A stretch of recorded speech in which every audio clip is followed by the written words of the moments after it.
दोस्तों, इस फिल्म का नाम है सेरेनिटी, जो साल 2019 में रिलीज हुई थी। इसकी कहानी में एक रहस्यमयी द्वीप होता है जहां पर डिल नाम का एक आदमी फंसा हुआ है। वो ये जानने की कोशिश करता है कि वह इस द्वीप पर आया कैसे और कब, क्योंकि यहां से बाहर जाने का कोई रास्ता नहीं था। समझने के लिए अंत तक जरूर देखें। फिल्म की कहानी शुरू होती है तो हम देखते हैं डील को, जो इस कहानी का मुख्य किरदार है। डिल के पास एक बोट है और उसे मछली पकड़ने का बहुत शौक है। डिल प्लाईमाउथ नामक एक द्वीप पर रहता है। पैसा कमाने के लिए अक्सर वह कुछ टूरिस्ट को मछली पकड़ने के लिए लेकर जाता। डिल उनके लिए रॉड सेट करता और टूरिस्ट खुद मछली पकड़ते, जिससे उन्हें बहुत खुशी होती थी। इसके बदले में डिल को कुछ पैसे मिलते थे। आज भी डिल और उसका साथी दो टूरिस्ट के साथ हैं जिन्होंने मछली पकड़ने के लिए पैसे दिए थे। लेकिन आज कुछ अलग होता है। जब मछली पास आई तो डिल अपने क्लाइंट को रॉड देने से इनकार कर देता है। असल में डिल काफी समय से एक खास मछली को पकड़ने में लगा था और आज शायद वो मछली उसके हाथ आ जाती। रॉड न देने पर वो टूरिस्ट गुस्सा हो जाते हैं, मगर डिल उन्हें चाकू दिखाकर चुप कर देता है। बदकिस्मती से इतनी कोशिशों के बावजूद वो टूना मछली उसके हाथ नहीं आती। अब उन्हें इन टूरिस्ट को पैसे भी वापस देने थे। हालांकि डिल के लिए ये कोई बड़ी बात नहीं थी, लेकिन ड्यूक बहुत निराश था क्योंकि उसे अपनी पोती की यूनिवर्सिटी की फीस भरनी थी। डिल उससे वादा करता है कि वह उसे पैसे दे देगा। इसके बाद वह अपनी दोस्त डायना से मिलने गया। डायना उसे कुछ पैसे देती है जब वह उसके साथ समय बिताता है। डिल उससे उसके बेटे के बारे में पूछता है। उसे भी बोट्स और फिशिंग का बहुत शौक था। दरअसल डील चाहता था कि वह ड्यूक को जाने दे ताकि वह किसी ऐसी जगह काम कर सके जहां उसे अच्छे पैसे मिले। इसके बाद वह एक बार में जाता है। बारटेंडर से बातचीत के दौरान हमें पता चलता है कि यहाँ के लोगों को एक दूसरे के बारे में छोटी से छोटी बात भी पता होती है। अब ऐसा क्यों है ये हम आगे जानेंगे। बारटेंडर कहता है कि तुमने 4 बार उस मछली को पकड़ने की कोशिश की है, तुम्हें उसे कोई नाम देना चाहिए। तो डिल कहता है कि उसका नाम जस्टिस है। रात में वह ड्यूक को पैसे देने गया और बताता है कि कल हम दोबारा समुद्र में जाएंगे। ड्यूक पूछता है कि हमारे साथ कितने क्लाइंट्स जा रहे हैं, तो डील बताता है कि हम अकेले जाएंगे क्योंकि वह किसी भी हालत में उस मछली को पकड़ना चाहता था। ड्यूक को उसका फैसला सही नहीं लगता क्योंकि इसमें उनके पैसे लग रहे थे। रात को डील जब अपने घर में था तो उसे अपने बेटे की याद आती है, जो तलाक के बाद अब उसकी पत्नी के पास है। उसे भी अपने पिता की तरह फिशिंग का बहुत शौक था। अगले दिन वह ड्यूक के साथ बोट लेकर समुद्र में गया। पूरा दिन इंतजार करने के बावजूद भी उन्हें वो मछली नहीं मिल सकी, जिससे डिल बहुत निराश था। वापस आने पर वो ड्यूक से कहता है कि तुम मेरे लिए बैड लक हो। जब से तुम्हारी पत्नी मरी है तब से तुम्हारी किस्मत ही खराब है। ये सुनकर ड्यूक को बहुत बुरा लगता है और वो गुस्से में अपना सामान लेकर वहां से चला जाता। लेकिन दरअसल डील ने यह जानबूझकर किया था ताकि ड्यूक कहीं और काम ढूंढ ले। रात में बार आने पर बारटेंडर उसे समझाता है कि वो उस मछली को पकड़ने की जिद छोड़ दे, लेकिन डिल उसकी बात नहीं सुनता। तभी उससे मिलने वहां कैरेन आती है, जो दरअसल डिल की एक्स वाइफ है। डिल जानता था कि वो यहाँ किसी मकसद से आई है। अपनी बोट पर ले जाने के बाद वो उससे पूछता है, तुम्हें मुझसे क्या चाहिए। उनकी बातों से हमें पता चलता है कि डिल पहले आर्मी में था, किसी कारण उसने वो नौकरी छोड़ दी। कैरेन कहती है कि तुम ठीक थे और मैं गलत। दरअसल डील से तलाक लेने के बाद कैरेन ने फ्रैंक से शादी कर ली थी। फ्रैंक एक अमीर इंसान था, मगर अच्छा इंसान नहीं था। वो कैरेन को मारता और हमेशा उस पर नजर रखता। उसका पागलपन और भी बढ़ गया है। डिल उससे अपने बेटे पैट्रिक के बारे में पूछता है तो कैरेन रोने लगती है। वो कहती है कि पैट्रिक हमेशा सहमा हुआ अपने कमरे में रहता है। उसे यह सब सुनना न पड़े इसलिए वो पूरा दिन कंप्यूटर पर गेम्स खेलता है। उसके टीचर्स का कहना है कि वह बहुत होशियार है, लेकिन अब वह बहुत चुप चुप रहता है। डिल कहता है कि तुम उससे तलाक ले लो, तो कैरेन कहती है मैं ऐसा नहीं कर सकती, वो मुझे मार देगा, और इसीलिए वो यहाँ आई थी। दरअसल वह चाहती थी कि वो और डिल मिलकर फ्रैंक को मार दें। वो उसे मछली पकड़ने के बहाने बोट पर लाएगी और इस काम के लिए वह उसे $10 मिलियन देने के लिए भी तैयार थी। लेकिन डील इस पर मना कर देता है क्योंकि वह किसी को मारना नहीं चाहता था। कैरेन के जाने के बाद एक सूट पहने आदमी डील को ढूंढते हुए आता है। दरअसल वो कई दिनों से डील पर नजर रख रहा था, मगर वो डील से मिल नहीं पाता। अगली सुबह जब डिल समुद्र में नहाने गया तो उसे अपने बेटे की आवाज़ सुनाई दी और एक पल के लिए उसे उसका चेहरा भी दिखाई दिया। इस बीच हमें फ्रैंक और कैरेन के चिल्लाने की आवाज़ें सुनाई देती हैं। हम पैट्रिक को देखते हैं जो अपने कमरे में था। यानी इन बाप बेटे के बीच कुछ तो कनेक्शन है। खैर, उधर कैरेन का पति फ्रैंक होटल पहुंच गया था जहां कैरेन रुकी थी। उसे देखकर कैरेन घबरा जाती है क्योंकि वो 2 दिन बाद आने वाला था। आते ही वो कैरेन को टॉर्चर करता है। अगले दिन डिल एक लोकल शॉप से फिशिंग का सामान लेने गया। तब वहां काम करने वाली औरत उसे बताती है कि लोग फ्रैंक को लेकर चर्चा कर रहे हैं कि वो 1 घंटे तक अपनी पत्नी को बेल्ट से मारता रहा और कैरेन के मुंह से आवाज तक नहीं निकली। डिल इस बारे में बात किए बिना वहां से चला गया। बोट के पास आने पर उसने देखा कि फ्रैंक कैरेन के साथ उसका इंतजार कर रहा था। फ्रैंक कहता है, मेरी पत्नी ने बताया कि तुम हमें फिशिंग पर नहीं ले जाओगे। डिल कहता है, मैंने कुछ नियमों का उल्लंघन किया है, इसलिए मैं किसी को अकेले बोट पर नहीं ले जा सकता। फ्रैंक कहता है, इस छोटे से आइलैंड पर कानून पैसों के आगे हार जाता है, तो तुम इस बात की फिक्र मत करो। लेकिन डिल फिर भी इसके लिए नहीं मानता। तब फ्रैंक कहता है, हर आदमी की कोई कीमत होती है। मैं कल यहां आऊंगा और तुम मुझे फिशिंग पर ले जाओगे। इसके बाद वह वहां से जाने लगता है। इस बीच वही अनजान आदमी डील को ढूंढते हुए उसके पास आता है, लेकिन इस बार भी डील उसकी बात सुने बिना वहां से निकल जाता है। वो आदमी अपनी घड़ी देखकर कहता है, मैं 20 सेकंड लेट हो गया, कुछ तो गड़बड़ है। बाद में डिल एक मछली बेचने जाता है जहां कार्लोस उसे बताता है कि तुम्हें कोई ढूंढ रहा था, लेकिन डिल को इसमें कोई दिलचस्पी नहीं होती। फिर वह डायना के बिल्ली को देने जाता है जो गुम हो गई थी। डायना कहती है, मैंने सुना कि कैरेन ने तुमसे मदद मांगी थी। तुम एक अच्छे इंसान हो, मुझे लगता है कि तुम्हें उसकी मदद करनी चाहिए। वहां से निकलने के बाद ड्यूक उससे मिलने आया। वह कहता है, फ्रैंक तुम्हें सिर्फ एक टूर के लिए $10,000 देने वाला है। मुझे अपनी पोती की फीस देनी है, तुम्हें उसकी ऑफर मान लेनी चाहिए। डिल कहता है, मैं तुम्हारी बात क्यों मानूं? तो ड्यूक कहता है, मैं जानता हूं तुम ये सब क्यों कर रहे थे, लेकिन मुझे तुम्हारी रहम की जरूरत नहीं, मुझे तुम्हारी मदद चाहिए। अब ड्यूक की मदद करने के लिए डिल मान जाता है। बाद में कैरेन फिर से डील से मिलने आती है। डिल कहता है, मैं उसे सिर्फ फिशिंग पर ले जाऊंगा, मैं उसे मारने वाला नहीं हूं। तो कैरेन कहती है, वो मुझे और पैट्रिक को मार देगा। मैं जानती हूं कि तुम उससे बात करते हो, वो अपने कंप्यूटर से तुम्हें सुन सकता है, तुम दोनों एक दूसरे से जुड़े हुए हो। डिल उसकी बात का कोई जवाब नहीं देता।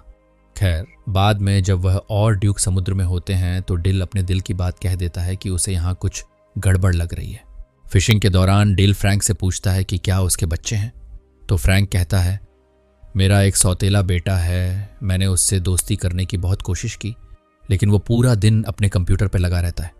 उसके मैथ्स टीचर कहते हैं कि वो जीनियस है, लेकिन वो पूरा दिन एक बेकार से गेम में लगा रहता है जिसमें एक आदमी पूरा दिन फिशिंग करता है। वो मुझे पसंद नहीं करता। डिल पूछता है, वो तुमसे इतनी नफरत क्यों करता है? तो फ्रैंक कहता है, मैं नहीं जानता, लेकिन एक दिन मैं उसे ही मार दूंगा। ये सुनकर डिल को गुस्सा आ जाता है, लेकिन इससे पहले कि वो कुछ करता, उनके हुक में एक बहुत बड़ी शार्क फंस जाती है और वो लोग उसे पकड़ने में लग गए। खैर, वापस आने के बाद डिल कहता है कि कल हम दोबारा से जाएंगे। कैरेन को मौका मिल जाता है बात करने का, इसलिए वो डील को फिर से ऑफर करती है कि वह फ्रैंक को मार दे।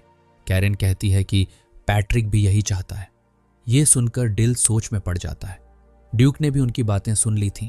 वह डील से पूछता है, क्या तुम उन लोगों को जानते हो? तो डील कहता है, वो मेरी एक्स वाइफ है।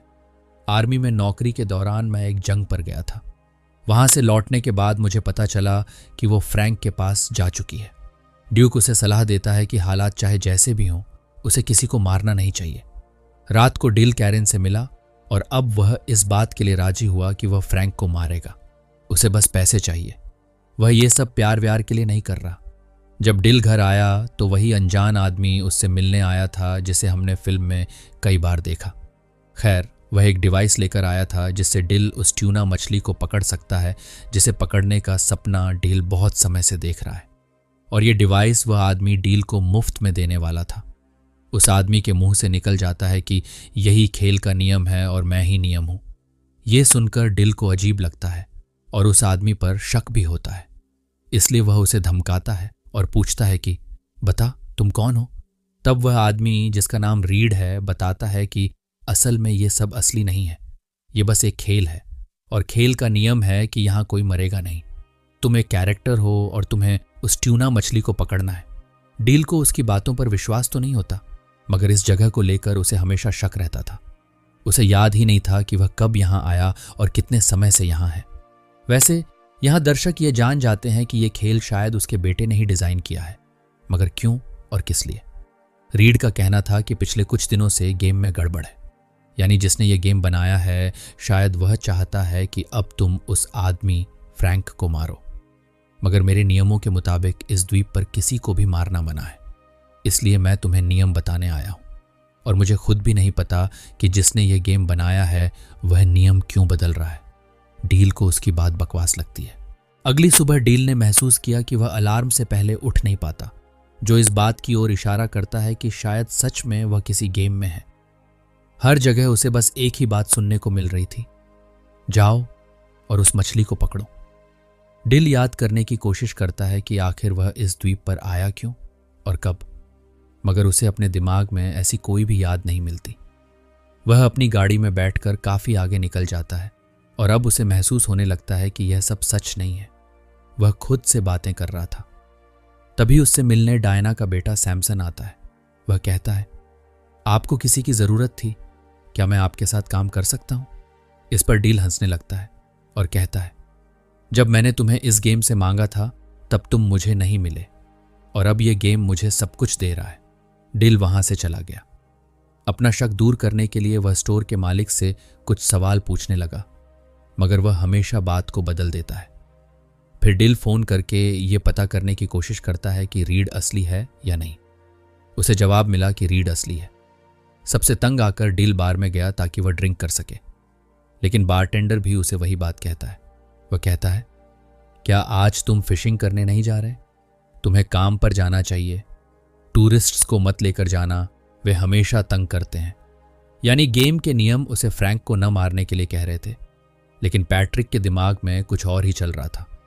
दूसरी तरफ दिखाया जाता है कि जब कैरेन की आंख खुली तो उसने फ्रैंक को बाथरूम में घायल पाया। पिछले रात 6 लोगों ने उसे मारा था। दरअसल यह काम ड्यूक का था। उसने ही फ्रैंक को मारने के लिए कुछ लोगों को पैसे दिए थे ताकि वह आज बोट पर ना आ सके। ड्यूक डील से कहता है, मैंने तुम्हारे लिए जो सही लगा मैंने वही किया। इस बात से डील को बहुत गुस्सा आता है। जख्मी होने के बावजूद कैरेन फ्रैंक को मना लेती है कि वह फिशिंग पर जाए। डिल समुद्र के किनारे निराश बैठा था। तभी रीड उसके पास आता है। डिल कहता है, मुझे कुछ भी समझ नहीं आ रहा कि मैं यहाँ क्यों हूं। मेरी जिंदगी का मकसद क्या है? क्या मैं पागल हो चुका हूं? रीड कहता है, इस बारे में तो मैं भी कुछ नहीं जानता, लेकिन मैं ये जानता हूं कि यहाँ हो क्या रहा है। हम सब किसी का सपना है और हमारे बारे में सिर्फ वही जानता है जिसने हमें बनाया है, और शायद तुम जानते हो कि वो कौन है। तो डील कहता है, हाँ, वो एक छोटा बच्चा है जो एक अंधेरे कमरे में बैठकर हमें देख रहा है। उसका सौतेला बाप उसकी मां को मारता रहता है। शायद इसी वजह से उसने ये गेम बनाया है, इस उम्मीद में कि शायद एक दिन वह अपने असली पिता को वापस ला सके और अपने सौतेले बाप को सबक सिखा सके। वो चाहता है कि मैं उसे इंसाफ दिलाऊं, इसीलिए मैं आज फ्रैंक को मारूंगा, चाहे कुछ भी हो जाए। इस पर रीड कहता है, अगर तुम यही चाहते हो तो मैं गेम के नियम तोड़ दूंगा। अगर हमारा निर्माता यही चाहता है तो तुम्हें ऐसा ही करना चाहिए। कैरेन फ्रैंक को बोट पर ले आती है। इस पर डिल भागकर अपनी बोट की तरफ जाता है। दरअसल पैट्रिक ने एक ऐसा गेम बनाया था जिसमें वह अपने पिता के साथ समय बिता सके, लेकिन जैसे जैसे उसके सौतेले बाप का टॉर्चर बढ़ता गया, पैट्रिक के दिल में उसे मारने की आग भी बढ़ती गई।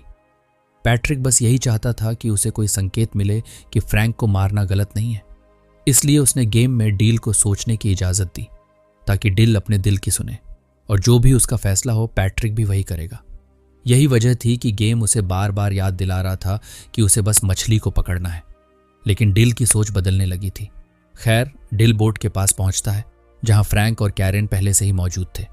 डिल फ्रैंक को समुद्र में ले जाता है। फ्रैंक की हालत पहले से ही बहुत खराब थी और कैरेन ने उसे नशे में भी रखा था। तभी उन्हें पता चलता है कि बोट पर सैमसन भी है जो उनके प्लान को बिगाड़ सकता था। लेकिन अंत में जब डिल ने रॉड फ्रैंक के हाथ में थमा दी तो शार्क उसे समुद्र में खींच लेती है और उसका अंत हो जाता है। असल दुनिया में पैट्रिक यानी डील का बेटा अपने सौतेले पिता फ्रैंक को सच में मार देता है और हम समझ पाते हैं कि डील की असली लड़ाई तो मौत के साथ ही खत्म हो चुकी थी। गेम में जो है वो तो बस पैट्रिक के ख्याल हैं। खैर, इस कत्ल के बाद पैट्रिक को मानसिक अस्पताल में रखा जाता है। गेम में हम देखते हैं कि कैरेन डील को अलविदा कहती है, लेकिन डील में उसने पैट्रिक को अपनाने की शर्त रखी थी। डील जानता था कि वह बस एक गेम है। तब कैरेन रोते हुए कहती है, कभी ना कभी तुम उससे जरूर मिलोगे। तभी कैरेन वहां से गायब हो जाती है और डील के पास एक फोन पर कॉल आता है। कॉल की दूसरी तरफ पैट्रिक था। उसकी आवाज सुनकर डील भावुक हो जाता है। पैट्रिक कहता है, मैंने कुछ बहुत गलत किया है। तो डील उसे समझाता है, तुमने जो भी किया अच्छे के लिए किया। पैट्रिक कहता है, मैं भी इन्हीं गेम में कुछ बदलाव करूंगा ताकि मैं तुमसे मिल सकूं। डील बहुत खुश हो जाता है और कहता है, मैं तुम्हारा इंतजार करूंगा। कॉल कटने के बाद डील देखता है कि वहां सब कुछ बदल रहा है और अगले ही पल हम देखते हैं कि पैट्रिक भी गेम में है। वह डील से मिलने के लिए बोट की तरफ भाग रहा है। उसे देखकर डील बहुत खुश होता है। दोनों एक दूसरे को गले लगाते हैं। गेम में ही सही, लेकिन पैट्रिक अपने पिता के साथ था। और यहीं पर फिल्म का अंत होता है। दोस्तों, इस कहानी में बाप बेटे के बीच प्यार को दिखाया गया है। एक पिता की कमी उन्हें ज्यादा महसूस होती है जिनके पिता इस दुनिया से जा चुके हैं। उम्मीद करते हैं हमारी वीडियो आपको पसंद